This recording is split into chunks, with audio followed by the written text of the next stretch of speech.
I don't think anyone can quarrel with the assertion that in this century the two most influential philosophers in the English-speaking world have been Bertrand Russell and Ludwig Wittgenstein. Russell, besides being a great philosopher, was a tremendous public figure. Immersed in political and social affairs nearly all his life, he became exceedingly familiar to the general public as a broadcaster, journalist, and social critic, so people came to associate him quite rightly with certain general ideas and with a particular approach to social problems, even if they didn't know much about his philosophy, the best of which in any case was highly mathematical and technical, and therefore not really accessible to the non-specialist. Wittgenstein was quite different. He was only a technical philosopher. He took no part in public activity, shunned exposure even within his own profession, published very little. The result of this is that for a long time his influence, though immense, was confined to full-time students of philosophy. Only comparatively recently has this influence begun to seep out into surrounding areas of thought and affect people in other fields of activity. So the situation now is that a very large number of people have heard of Wittgenstein who don't really have any idea at all of what he did or why it's important. In this program we're going to try and rectify as far as it's possible in the short space of a single program, to bring out clearly the main lines of Wittgenstein's thought and say something about what its influence has been, outside as well as inside philosophy. This not easy task is being taken on by Anthony Quinton, Fellow of New College, Oxford, where he's been teaching philosophy now for over 20 years. Mr. Quinton is currently also writing a history of philosophy in which Wittgenstein will be treated at some considerable length. But before I invite Anthony Quinton to start talking about Wittgenstein's ideas, I'd like myself, if I may, to say something about Wittgenstein the man.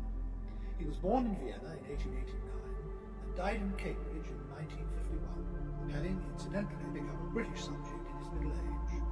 His father was the richest and most powerful steel magnate in Austria, and as a young child, Wittgenstein developed a passionate interest in machinery, which was to set the pattern for his whole education.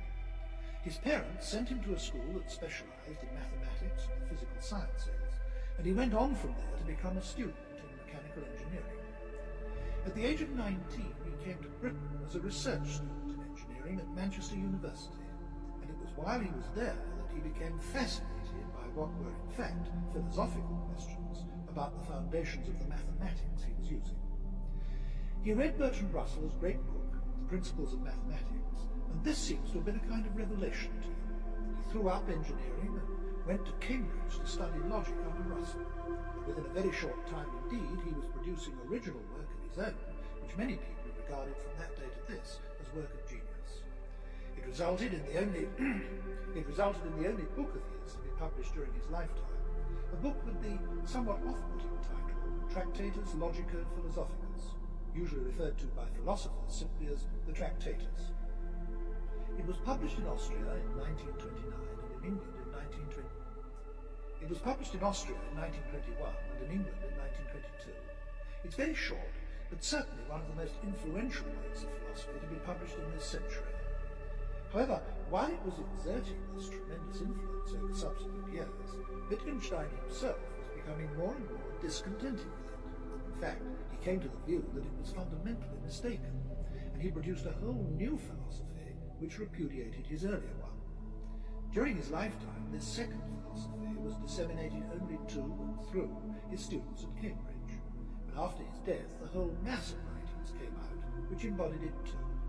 The most important of these was a book called Philosophical Investigations, which was published in 1953, and which then proceeded to have as great an influence as the Tractatus had had 30 years before. This is a unique phenomenon in the whole history of philosophy, a philosopher of genius producing two different and incompatible philosophies, each of which decisively influenced a whole generation. Well, now we must go back to the beginning and follow this story through in terms of the ideas involved. First, the Tractatus, then, produced during the second decade of this century. Anthony Quinton, it's a very short book, it's less than 80 pages in the standard edition. What would you say are the central problems that Wittgenstein was trying to solve in it? I think the shortest way of stating the central problem of the book is as follows. How is language possible? People had assumed, made all sorts of assumptions about meaning previously how people attach meaning to words, Wittgenstein immensely generalized the question and said how in general is it possible for human beings, by producing marks on paper or making noises, to represent something that was utterly different in character from the marks and noises used to represent them. I think many of the people watching this program might not see at once why that is a problem. People are inclined to take language for granted. Why should the very existence of language present a philosophical problem? Well, if one looks at the world in a more or less statistical way, in a great deal of it things interact causally with each other, rocks bang against rocks, moons influence tides and so on. But just here and there in the world is this extraordinary phenomenon of some elements in the world intelligently reproducing other elements of it in themselves. I agree, of course, it's the texture of our whole inner lives, the use of language, the understanding of language, our communication with our fellow men, of course, principally, though not exclusively, takes place through it. I think it's just one of those questions that seems so obvious that most people don't bother to ask it, rather like Newton asking seriously why the planets didn't charge off in all directions, why stones dropped when released from the hand. It's got the same naive, pristine fundamentalness. In other words, we have this ability to think about and therefore handle, in a sense, things which are not present to us. This is made possible by language, or the greater part made possible by language. And this raises two sets of questions. What is the relationship of language to the world? And what is the relationship of language to thought? And I take you to agree that both of these questions are central to what the Tractatus is trying to do. Yes, people had asked questions about these things, as it were, in a piecemeal way before. The great fascination of the Tractatus is they're asked with the utmost conceivable generality. And to both of the things you mentioned, he has answers to give. There's this apparently not very helpful answer at first glance, that language represents the world by depicting it.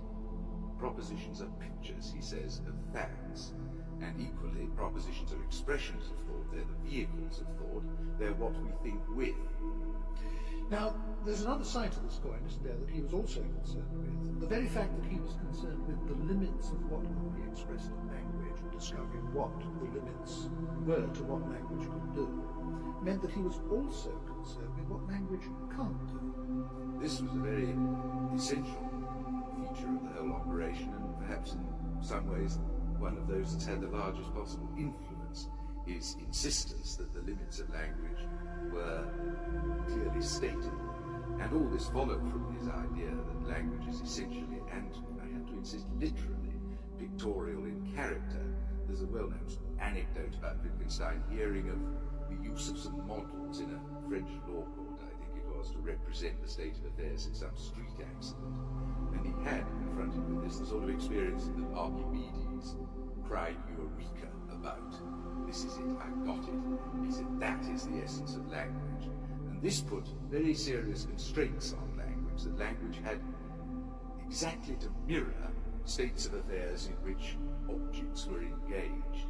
And so this put limits to a very marked kind on what could be said in his view. In particular, he thought that the relation of language to the world itself couldn't be meaningfully represented in language or discussed in language. I think we've got a pretty clear view now of what the problems were that he was addressing himself to in this book. We now have to start considering what the solutions were that he put forward. What did he come round to say the scope of language was, and to say the limits to its use were? The fundamental thing, I think, here can be put in 2 points. First of all, that language has to fit the world very directly, in that it has to be constituted, a meaningful assertion, a meaningful proposition, has to be constituted of names that fit directly onto objects, that are exactly correlated with the objects. They're the names of. And then a true proposition, a genuine proposition, will be an arrangement of names that mirrors the arrangement of the objects it treats of. Now, this limits language, in a sense, to description of that which is outside language. That's the limiting feature of that. I'm sorry, I've foozled it, I've lost the second thing. That's all right. No, well, you said over, you've mentioned what's often referred to as the picture theory of language. I think it's very difficult for people to see in what sense a sentence can be a picture of a fact, or a sentence can be a picture of any piece of reality. Can you explain that a bit better? Well, I think his point is that the sentences of ordinary language don't look like pictures, but his contention is if they are to have any meaning, they must be capable of being analysed or decomposed into a set of ultimate elementary sentences, which really are pictures, which consist purely of names, directly correlated with the objects that are being talked about, and in which the arrangement of names mirrors the arrangement of the objects. Let me recapitulate this to see if we got it absolutely clear between us. Wittgenstein thought that if you analyse any utterance about the world, you could analyse it down into words which were names of things, and the relationship between the words in the sentence corresponded to the relationship between things in the real world. And in this way, the sentence was able to picture the world. That's right. And that was a purely argumentative assumption, as it were. He argued that from first principles. He argued that it was necessitated by the requirement he laid down that every genuine proposition must have a definite sense. And he thought no proposition could have a definite sense unless it was ultimately made up of these fundamental pictorial propositions. Now, sorry, He doesn't give any examples of these pictorial propositions. Other philosophers he influenced came forward with examples of them, but he abstains altogether from giving the examples. He just says it can, he thinks, be proved that there must be propositions of this ultimate pictorial kind. but now one immediate query that occurs to one is this: a great many of the things that we say are false or untrue. That means that I, in those cases, utter something to which there is nothing in the world that corresponds. Now, how does he explain that? Well, it emerges fairly simply from what's come out so far. Objects can be arranged in various different ways, and the names we have for those objects can also be arranged in various different ways. A significant proposition assembles a set of names in one of the possible configurations that those names allow for, and the possibilities of combination of the names is directly parallel to the possibility of the combinations of the objects. So, a meaningful proposition, as such, depicts a possible state of affairs if the arrangement of the objects referred to by the proposition is identical with the arrangement of the names of the objects of the proposition, then the proposition is true. So the counters can be moved around, as it were, in various configurations. Most of these will represent simply possible states of affairs. When they're configured or arranged in the way the objects referred to are arranged, then the proposition is true. A lot of the things that we say in ordinary life, and indeed in philosophy too, aren't about states of affairs at all. We make moral judgments, aesthetic evaluations, and so on and so forth. How are these explained by this theory of language? Well, as far as ethical and aesthetic judgments are concerned, they're not in fact explained. They're just said to be not part of language proper. It's a very eccentric thing for anyone to say, isn't it? Ethics is transcendental. Ethics, he maintains, does not deal with fact. And he insists that the real function of language is the describing of fact truly, if possible, falsely,